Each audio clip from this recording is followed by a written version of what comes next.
Welcome to एडुजोस में आप सभी लोगों का स्वागत है। दोस्तों, आज की इस वीडियो में हम लोग नेशनल रिक्रूटमेंट एजेंसी के बारे में जानेंगे। इस पर कई सारे सवाल आप लोगों के मन में है कि कॉमन एलिजिबिलिटी टेस्ट जो अब कंडक्ट कराया जाएगा, सीईटी जिसको बोला जा रहा है, जो कि एक एनआरए के द्वारा कराया जाएगा। ये एजेंसी है नेशनल रिक्रूटमेंट एजेंसी। भारत सरकार ने इस एजेंसी का गठन किया।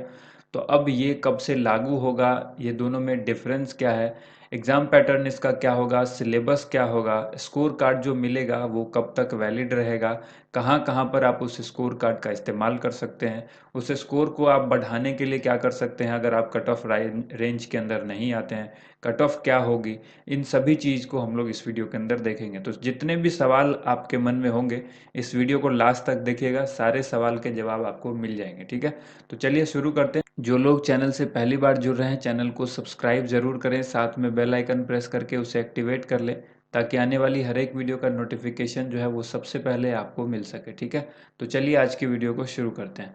सबसे पहले समझना ये होगा कि एनआरए और सीईटी क्या है। तो देखिए, अभी तक जितनी भी जो भी एग्ज़ाम होता था, उसमें हर एक जो एजेंसी थी, जो संस्था थी, वो अपना एग्ज़ाम खुद लेती थी। जो भी रिक्रूटमेंट करता था वो अपना एग्ज़ाम खुद लेता था, या फिर किसी थर्ड पार्टी को जो है वो एजेंसी जो होती है थर्ड पार्टी, उसको सौंप देता था कि आप मेरा जो स्क्रीनिंग है वो कर लो, एग्ज़ाम ले लो और मुझे कैंडिडेट की लिस्ट दे दो, फिर मैं उसमें से सेलेक्ट करूँगा। तो यहाँ पर अभी जैसा कि आप देख रहे थे कि एसएससी क्या करता था, एसएससी जितनी भी परीक्षाएं होती थी, चाहे वो 10th लेवल की हो, 12th लेवल की हो या ग्रेजुएट लेवल की हो, इन सब की परीक्षा वो खुद लेता था, खुद वो फीस भी लेता था। और उसके अलावा जितने भी एग्ज़ाम सेंटर हो, रिजल्ट हो, वहाँ से लेकर के सारा काम मैनेज करता था एसएससी खुद। उसी तरह से रेलवे अपने लिए खुद करता था, आईबीपीएस जो है अपने लिए खुद करता था। रेलवे भी जो है वो कुछ एजेंसी को भी देता था, जैसे कि टीसीएस को देता था कि आप जो है वो मेरा सारा काम करो, रिक्रूटमेंट करके हमें दो। ठीक है, और बाद में डॉक्यूमेंट वेरिफिकेशन या बाकी चीज़ जो है वो रेलवे खुद करता था। तो इस तरह की कई सारी एजेंसियां हैं देश में जो रिक्रूटमेंट करने के लिए इस प्रोसेस को इस्तेमाल करती थी। अब यहाँ पर क्या हुआ है, क्योंकि ये जो प्रोसेस है ये काफ़ी लंबा है, फॉर्म भरने से लेकर एग्ज़ाम होना, एग्जामिनेशन सेंटर और उसके रिजल्ट, ठीक है, फिर स्टेज 2 लेना, स्टेज 2 का रिजल्ट देना और फाइनली मेरिट लिस्ट बनाकर कैंडिडेट को सिलेक्ट करना, ये काफ़ी लंबा प्रोसेस है और इसको करने में समय लगता था। और जो भी कैंडिडेट इस फॉर्म को भरते थे, अलग अलग एजेंसी के लिए फॉर्म भरना पड़ता था और सब में लंबा समय लगता था। किसी की वैकेंसी मान लीजिए कि 2015 में आई और उसका रिजल्ट आते आते 2017 हो गया। ठीक है, पता चला बीच में सरकार चेंज हो गई, उसके अलावा वो प्रोसेस जो है वैकेंसी का जो है वो रुक गया। कई बार एग्ज़ाम जो है वो क्वेश्चन पेपर लीक की संभावना आ जाती थी, वहाँ पर एग्ज़ाम जो है वो कैंसिल हो गया। बहुत सारी चीज़ें थी जो होती रहती थी। ठीक है, अब यहाँ पर जो नया चीज़ आया है इसको हम लोग देखेंगे वर्तमान समय में, यानी अभी के समय में एनआरए जो आया है, इस एनआरए के अंदर में ये तीन चीज़ें आएंगी, ये तीन एजेंसियां जिनको इसके अंदर रखा गया है। एक तो है स्टाफ सिलेक्शन कमीशन, दूसरा है आरआरबी यानी रेलवे रिक्रूटमेंट बोर्ड, और जो तीसरा है वो आईबीपीएस जो बैंक का एग्जाम लेता है। ठीक है, तो अब ये तीन संस्था है जो एनआरए के अंदर अभी आ जाएंगी। ठीक है, तो शुरू में ही इन तीनों को इसके अंदर लाया गया है। तो एनआरए अब क्या करेगा, एनआरए का मतलब है नेशनल रिक्रूटमेंट एजेंसी। ये एक सिंगल हो जाएगी इस तीन के बदले, और यही वो एग्ज़ाम कंडक्ट कराएगा, यही फॉर्म भरवाएगा। ठीक है, यहीं पर आपको फॉर्म के पैसे भी देने हैं, यहीं पर आपको अपने सारे डॉक्यूमेंट या जो भी चीज़ है वो अप्लाई करते टाइम आपसे मांगेगा, वो आपको देना है। अगर इसमें से एसएससी की वैकेंसी आती है या आरआरबी की वैकेंसी आती है या आईबीपीएस की वैकेंसी आती है, तो आपको अलग से फॉर्म भरने की ज़रूरत यहाँ पर नहीं है। ये सिर्फ सीईटी यानी प्रीलिम्स के लिए मैं आपको बता रहा हूँ, ये प्रीलिम्स के लिए जारी किया गया है। ठीक है, यानी जो प्री एग्ज़ाम जो संस्था लेती है, वहाँ पर आपको ये सीईटी के लिए एक कंबाइंड जो है वो सिंगल फॉर्म भरना होगा। कॉमन एलिजिबिलिटी टेस्ट सीईटी का मतलब होता है। अब हम लोग बढ़ते हैं कुछ महत्वपूर्ण पॉइंट की तरफ, जैसे कि ये लागू कब से होगा। तो ये लागू होगा वर्ष 2021 से। वर्तमान में क्या चल रहा है, 2020, और ये है कौन सा महीना, अगस्त का महीना जब मैं आपको ये वीडियो दे रहा हूँ। तो ये अगस्त 2020, इसके बाद वक्त कितना रह गया, सितंबर, अक्टूबर, नवंबर और दिसंबर, ये 4 महीना ही रह गया है। ठीक है, अगस्त तो लगभग खत्म है, सितंबर, अक्टूबर, नवंबर, दिसंबर, तो 2021 से लागू होगा। लेकिन 2021 में किस महीने से लागू होगा ये अभी नहीं क्लियर है। ठीक है, अब यहाँ पर देखिए एग्ज़ाम जो है इसमें कब से होगा। तो एग्ज़ाम जो है वो कब कब होगा, साल में 2 बार एग्ज़ाम कंडक्ट कराया जाएगा। सीईटी का जो ये एग्ज़ाम होगा साल में 2 बार कंडक्ट कराया जाएगा। एग्ज़ाम कितने लैंग्वेज में होगा, तो ये 12 अलग अलग भाषाओं के अंदर क्वेश्चन पेपर आपको मिलेगा। क्वेश्चन पेपर कितने लैंग्वेज में होगा, 12 भाषाओं में मिलेगा। एग्ज़ाम का जो टाइप होगा वो ऑब्जेक्टिव टाइप होगा, प्रीलिम्स होगा और ये ऑनलाइन मोड होगा। ये सबको पता है कि अब जब हम एग्ज़ाम होता है तो वो होता है कंप्यूटर पर, ठीक है। कंप्यूटर पर एग्ज़ाम होता है और ये सारे ऑनलाइन एग्ज़ाम होते हैं। ऑनलाइन मोड के इस एग्ज़ाम में ऑब्जेक्टिव टाइप के क्वेश्चन पूछे जाएंगे जो कि अलग अलग 12 भाषाओं में होंगे। जिसको जिस भाषा में एग्ज़ाम देना होगा, जैसे कि रेलवे का अगर आपने एग्ज़ाम दिया होगा तो आपको पता होगा कि किस किस भाषा में एग्ज़ाम में क्वेश्चन होता है, ठीक है। इसके अलावा स्कोर कार्ड आपको मिलेगा जब ये एग्ज़ाम आप देंगे और इसका रिजल्ट आएगा। तो रिजल्ट में आपको क्या मिलेगा, आपको मिलेगा एक स्कोर कार्ड, यानी आपने कितना स्कोर हासिल किया वो आपको मिलेगा। और उसकी वैलिडिटी कितनी होगी, 3 साल के लिए वो वैलिड रहेगा। यानी अगले 3 साल तक, जिस दिन भी आपका रिजल्ट आता है वहाँ से लेकर के अगले 3 साल तक आपको कोई भी संस्था की तरफ से अगर नौकरी के लिए अप्लाई करना है, जैसे मान लीजिए एसएससी में कोई वैकेंसी आए, आप उसको अप्लाई करते हैं तो एसएससी सबसे पहले क्या करेगा, कट ऑफ मांगेगा। अपनी कट ऑफ डिसाइड करेगा कि भाई, जैसे कि मान लीजिए 200 का एग्ज़ाम हुआ, तो 200 के एग्ज़ाम में अगर एसएससी कहता है कि 150 से ऊपर जिसको है वो हमारे पास आ जाओ, वो अपना फॉर्म हमारे लिए भरो। तो ठीक है, वो कब भरा जाएगा, अगर वो एसएससी टायर 2, जैसे आपको पता है कि एसएससी जो है सीएचएसएल के लेवल में भी 2 बार एग्ज़ाम लेता है, ठीक है। इसके अलावा एमटीएस में भी 2 बार एग्ज़ाम लेता है, सीजीएल में तो 3 बार एग्ज़ाम होता है। तो अगर एसएससी एमटीएस के प्री आप क्वालिफाई करते हैं, अच्छा इस पर भी हम लोग डिस्कस करेंगे कि अलग अलग इसके एग्ज़ाम होंगे या नहीं होंगे, ठीक है। अभी आप यहाँ पर ये समझिए कि एसएससी कहता है कि कट ऑफ 150 से ऊपर जिसको है वो अप्लाई करो।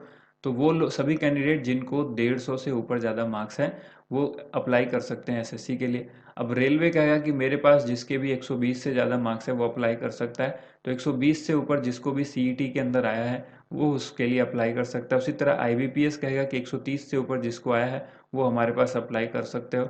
अब वहाँ पर जितनी वैकेंसीज होगी उसके हिसाब से वो फिर मेरिट बनेगी, एग्ज़ाम लेना होगा उनको तो वो दोबारा एग्ज़ाम लेंगे और फिर सिलेक्शन होगा, ठीक है।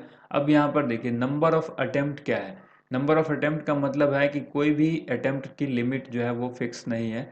आप जितनी बार मर्जी चाहो उतनी बार एग्ज़ाम दे सकते हो। एग्ज़ाम देने का मतलब है कि साल में 2 बार एग्ज़ाम होगा।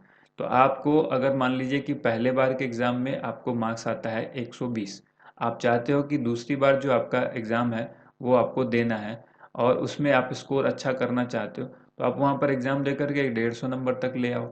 ये आपके ऊपर डिपेंड करता है, ठीक है। अब जब 150 नंबर आपको आ गया तो आपके चांस ज़्यादा होते हैं। इसी तरह से आप और बेहतर करना चाहते हैं तो आप तीसरी बार एग्ज़ाम और दे सकते हैं। लेकिन जब आप एग्ज़ाम नेक्स्ट टाइम दे देंगे तो जो आपका मैक्सिमम स्कोर होगा उसी स्कोर के बेस पर मेरिट लिस्ट बनेगी और कहीं पर आप उसी के स्कोर के बेस पर आप अप्लाई कर सकते हैं, ठीक है। अब यहाँ पर है सीईटी टाइप जो है वो किस तरह से होगा, क्योंकि ये सवाल सबके मन में होगा। सीईटी जो है वो सेपरेट होगा, सीईटी ग्रेजुएट के लिए 12th लेवल के लिए अलग होगा, 10th लेवल के लिए अलग होगा। और इसमें जो एज लिमिट है वो भी ग्रेजुएट लेवल के लिए अलग होगी, 12th लेवल के लिए अलग होगी, 10th लेवल के लिए अलग होगी। इस बात को समझना बहुत ज़रूरी है, क्योंकि देखिए जब आपका सेपरेट सीईटी नहीं होगा तो फिर कैसे सिलेक्शन किया जाएगा। मान लीजिए कि एसएससी एमटीएस की वैकेंसी आई है, ठीक है। एसएससी एमटीएस की वैकेंसी आई और आप में से किसी लोगों ने जो है एसएससी के लिए जो सीईटी प्री है वो क्वालिफाई किया हुआ है, ठीक है। सीईटी प्री आपने क्वालिफाई किया, जिसमें आपको क्वालिफाई तो अब नहीं कर सकते, जैसे आपको स्कोर मिल गया, मान लीजिए कि 200 के में से 200 में स्कोर में से आपको 150 स्कोर मिल गया। अब यहाँ पर पूछा गया है एसएससी एमटीएस की वैकेंसी आई। एसएससी ने एमटीएस की वैकेंसी जब निकाली उसमें से एसएससी ने कहा कि जिसके पास भी सीईटी का स्कोर 140 है वो अप्लाई कर सकता है, ठीक है। तो अब एमटीएस में क्या है, डिस्क्रिप्शन के लिए, डिस्क्रिप्टिव टाइप के पेपर के लिए ये फॉर्म भरा जाएगा, उसके लिए इसने मांगी कट ऑफ 140। तो एमटीएस के लिए आपके पास 150 मार्क्स है, आप अप्लाई कर सकते हैं फॉर्म। अब अप्लाई करने के लिए हो सकता है कि वो फीस भी मांगे, क्योंकि डिस्क्रिप्टिव पेपर है, डिस्क्रिप्टिव पेपर को वो मैनेज करेगा, तो वो हो सकता है कि फीस भी मांगे सेकेंड स्टेज के पेपर के। सीईटी के लिए तो आपने फीस दे दिया क्योंकि आपको आईबीपीएस के लिए नहीं देना, एसएससी के लिए नहीं देना, आरआरबी के लिए नहीं देना। लेकिन यहाँ पर ये फीस तो दी जा सकती है अगर वो मांगेगा। सीईटी के लिए तो आपसे नहीं लेगा, लेकिन एमटीएस के सेकंड स्टेज के लिए वो ले सकता है। तो यहाँ पर फिर से वही हुआ कि आपको यहाँ पर अप्लाई करना है। अप्लाई करने के बाद जब वहाँ पर मेरिट बनेगी तो आपका नाम वहाँ पर आएगा। अब आप वहाँ पर क्या करें, अब यहाँ से काम सीईटी का खत्म हो गया। अब आपको एमटीएस के अंदर गए, यानी आप एसएससी के अंदर गए। अब एसएससी का अपना प्रक्रिया शुरू होगा सेकेंड स्टेज के लिए। वहाँ पर अब वो एसएससी जो है आपको डिस्क्रिप्टिव टाइप के पेपर देगा। अब उसके बाद जो अगर उसको मेरिट बनानी होगी डिस्क्रिप्टिव से तो वो डिस्क्रिप्टिव से बना सकता है, वो चेंज कर सकता है अपना चीज़। या फिर अगर उसको सीईटी के बेस पर ही लेना है तो डिस्क्रिप्टिव में सिर्फ पास करने के अलावा आपको वो फिर से वापस जाएगा और जो कट ऑफ है, जो सीईटी में स्कोर था उसके बेस पर जितने लोगों ने अप्लाई किया था वहाँ से वो सिलेक्शन करेगा और फिर फाइनल रिजल्ट देगा। ठीक इसी तरह से अब इसको समझिए कि कोई सीएचएसएल का दे रहा है तो उसका अलग होगा, क्योंकि आप सीएचएसएल का एग्ज़ाम अलग नहीं लीजिएगा, एसएससी एमटीएस का एग्ज़ाम अलग नहीं लीजिएगा, ग्रेजुएट लेवल का अलग नहीं लीजिएगा। तो इसको कैसे डिफरेंशिएट कीजिएगा कौन सा, तो इसलिए ये लिया जाएगा। ये आपको समझना है कि सेपरेट सीईटी होगा ग्रेजुएट लेवल के लिए और उसका सिलेबस अलग होगा। ट्वेल्थ लेवल का होगा और उसका सिलेबस भी अलग होगा। टेंथ लेवल का होगा उसका भी सिलेबस अलग होगा, क्योंकि एसएससी के जो अलग अलग पोस्ट हैं उसमें अलग अलग योग्यताएं मांगी जाती है। ठीक उसी तरह से बैंकिंग सेक्टर के अंदर भी, ठीक उसी तरह से रेलवे के अंदर भी। जैसे कि कुछ पोस्ट रेलवे के ऐसे हैं जो ट्वेल्थ लेवल के हैं, कुछ ऐसे हैं जो ग्रेजुएट लेवल के हैं और कुछ ऐसे हैं जो टेंथ लेवल के हैं। तो जितने भी टेंथ लेवल के हों, चाहे वो बैंकिंग में हो, आईबीपीएस, आईबीपीएस में तो टेंथ लेवल के नहीं है, लेकिन जितने भी अलग जगह पर हैं जैसे कि रेलवे में है और एसएससी में है। फिर ट्वेल्थ लेवल के जितने हैं रेलवे, बैंकिंग या एसएससी, फिर ग्रेजुएट लेवल के जितने हैं रेलवे, बैंकिंग या एसएससी, तो इन सबको अलग से सिलेबस बनाना होगा, अलग अलग, ये based on graduate, twelfth level और टेंथ लेवल।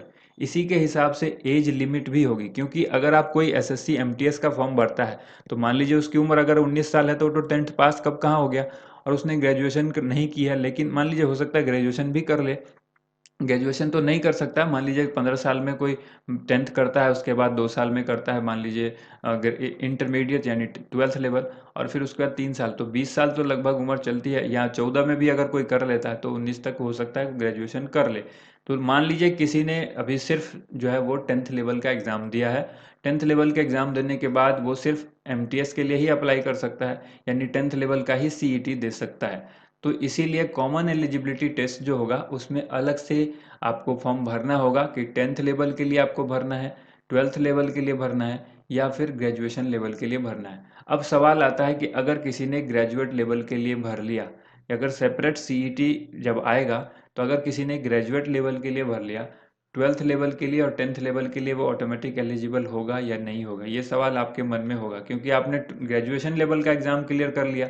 नहीं, ऐसा नहीं होगा, क्योंकि सीईटी जो है वो अलग बनाया गया है। जब तक आप हर एक स्टेज का सीईटी नहीं पास करते हैं तब तक आप अप्लाई नहीं कर सकते। टेंथ का सीईटी आप देंगे तो टेंथ लेवल की जितनी वैकेंसीज आएगी आप उसको अप्लाई कर सकते हैं।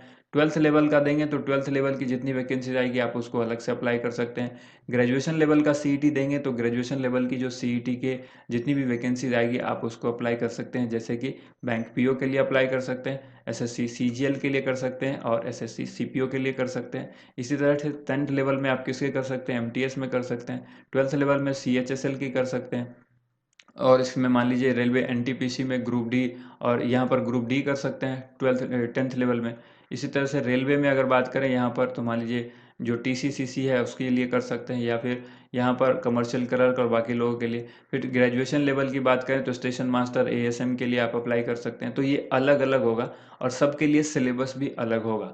तो ग्रेजुएशन लेवल का सिलेबस अलग होगा। अगर सिलेबस अलग नहीं हुआ तो क्या प्रॉब्लम होगी ये देखिए। सीईटी जो है ग्रेजुएशन लेवल और ट्वेल्थ लेवल, टेंथ लेवल का जब अलग होगा तो सिलेबस भी अलग होगा। इसलिए क्योंकि अगर टेंथ लेवल का सिलेबस, ट्वेल्थ लेवल का सिलेबस और ग्रेजुएशन का दोनों तीनों को एक कर दिया जाए तो ये बहुत आसान हो जाएगा। कुछ कैंडिडेट के लिए जो ग्रेजुएट लेवल है उनके लिए आसान हो जाएगा, जो टेंथ लेवल है उनके लिए मुश्किल हो जाएगा। हो सकता है ग्रेजुएशन से सवाल पूछ दे तो टेंथ लेवल वाला तो बता ही नहीं पाएगा। तो इस वजह से इसको अलग अलग किया जाएगा, ठीक है। आज अब यहाँ पर कहा गया है कि एवरी डिस्ट्रिक्ट में एक जो है वो एग्ज़ाम सेंटर बनाया जाएगा। हर डिस्ट्रिक्ट के अंदर एक एग्जामिनेशन सेंटर होगा। पहले क्या था कि एग्ज़ाम कोई दे रहा है, मान लीजिए कि दिल्ली में किसी ने अप्लाई किया, अब उसको भेज दिया गया एग्ज़ाम देने के लिए बिहार, ठीक है। कोई बिहार का है उसको भेज दिया गया आसाम, कोई आसाम का है उसको भेज दिया गया तमिलनाडु। तो ये बहुत दिक्कत होती थी एग्ज़ाम देने में। और यहाँ पर अब क्या किया गया, उसके होम डिस्ट्रिक्ट के पास ही जो है वो कोशिश की जाएगी कि जो उसका होम डिस्ट्रिक्ट है वहीं पर उसको सेंटर मिले। अगर वहाँ नहीं मिलता है तो आसपास के इलाके में उसको सेंटर दिया जाएगा। वो चॉइस के ऊपर होगा, अगर अवेलेबिलिटी होगी और चॉइस किया हुआ होगा तो वहाँ उसको सेंटर मिलेगा।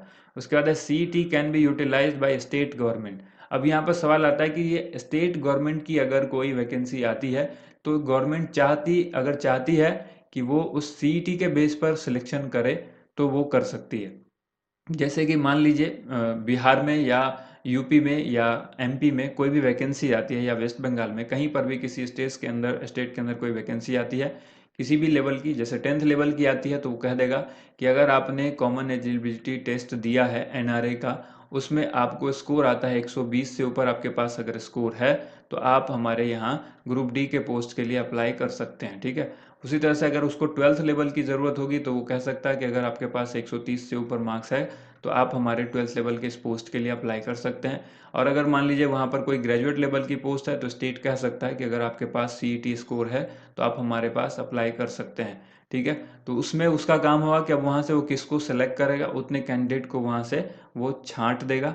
और उसके बाद अगर उसका अगला प्रोसेस होगा कि वो एग्ज़ाम ले तो एग्ज़ाम लेगा। अगर उसको लगता है कि वो एग्ज़ाम नहीं लेगा, इसी स्कोर के बेस पे ज्वाइनिंग करा देगा, तो वो आसान हो जाएगा। अब बात करते हैं कि जितनी जल्दी ये कहा गया कि 6 महीने में एग्ज़ाम जो है वो कंडक्ट होगा, साल में 2 बार एग्ज़ाम होगा, तो समझना ये है कि 2 बार जो एग्ज़ाम होगा तो SSC या IBPS या रेलवे। अब तक क्या होता था, रेलवे की वैकेंसीज आते आते साल भी लगते हैं, 2 साल भी लगते हैं, 3 साल भी लगते हैं, 5 साल भी लगते हैं, ठीक है। कई लोगों ने, आप में से जो तैयारी कर रहे हैं उन्होंने देखा होगा कि 5-5 साल तक वैकेंसी नहीं आई है। IBPS की वैकेंसी तो कंटिन्यूसली आ जाती है, ठीक है। SSC की भी वैकेंसी का एक कैलेंडर बना हुआ है कि नॉर्मली इतने दिन में आती है, लेकिन डिपेंड करता है कि जब ये साल में 2 बार एग्ज़ाम होगा तो CET का एग्ज़ाम तो 2 बार होगा, ठीक है। यहाँ पर पहली बार ये क्या किया गया है, ये बनाया क्यों गया NRA को बनाया गया कि भीड़ कम की जाए। जैसे कि अलग अलग संस्था एग्ज़ाम लेती थी तो हर जगह पर कैंडिडेट, SSC वाले रेलवे में घुस गए, रेलवे वाले IBPS में घुस गए, ठीक है। SSC वाले IBPS में घुस गए, IBPS वाले SSC में घुस गए, रेलवे वाले SSC में घुस गए। तो कैंडिडेट की संख्या क्या होती थी, मान लीजिए 10 करोड़ लोग हैं तो ये हर जगह जाते थे 10-10 करोड़। अब यहाँ पर क्या होगा कि एक ही बार भीड़ लगेगी ना, जितने कैंडिडेट IBPS रेलवे या SSC के लिए अप्लाई करेंगे उनको सबसे पहले तो CET देना होगा। CET देंगे तो यहाँ पर भीड़ कमेगी। इसमें से जितने कैंडिडेट छट कर आएंगे, मान लीजिए 10 करोड़ में से 1 करोड़ को स्कोर कार्ड जारी होता है, जो होगा तो सबको स्कोर कार्ड जारी, लेकिन उसमें से अब वो डिपेंड करता है कि जो SSC वैकेंसी निकालेगा तो वो जब मार्क्स मांगेगा उसमें से कई लोग यहाँ पर छट जाएंगे। अब SSC में जो लोग अप्लाई करेंगे वही जाएंगे एग्जाम देने के लिए।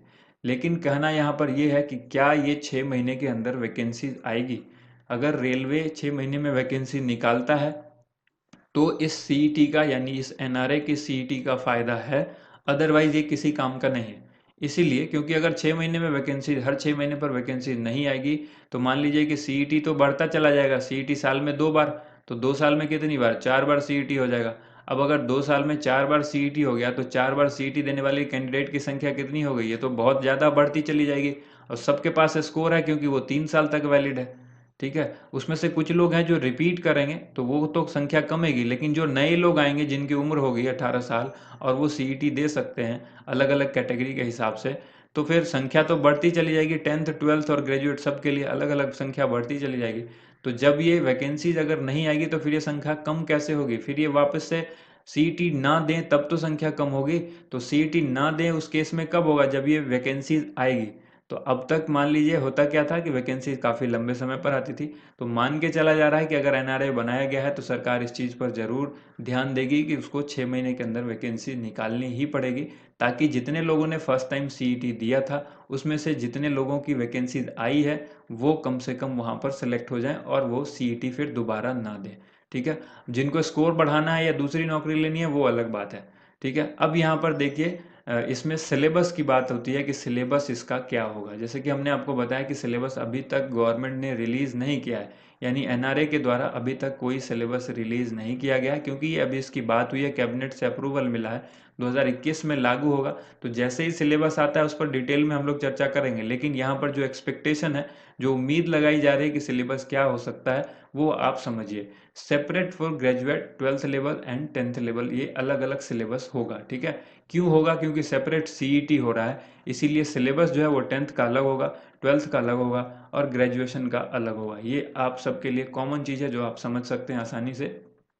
अब यहाँ पर बात होगी कि अब यहाँ सबसे बड़ी प्रॉब्लम क्या हो रही है कि 10th लेवल में मान लीजिए कि आरआरबी, रेलवे रिक्रूटमेंट बोर्ड, और 10th लेवल में एसएससी, इस दोनों के सिलेबस को कॉमन रखना पड़ेगा। ये मजबूरी होगी, क्योंकि वैकेंसी जो आएगी, ये जो सीईटी कंडक्ट कराया जाएगा वो 10th लेवल का कराया जाएगा।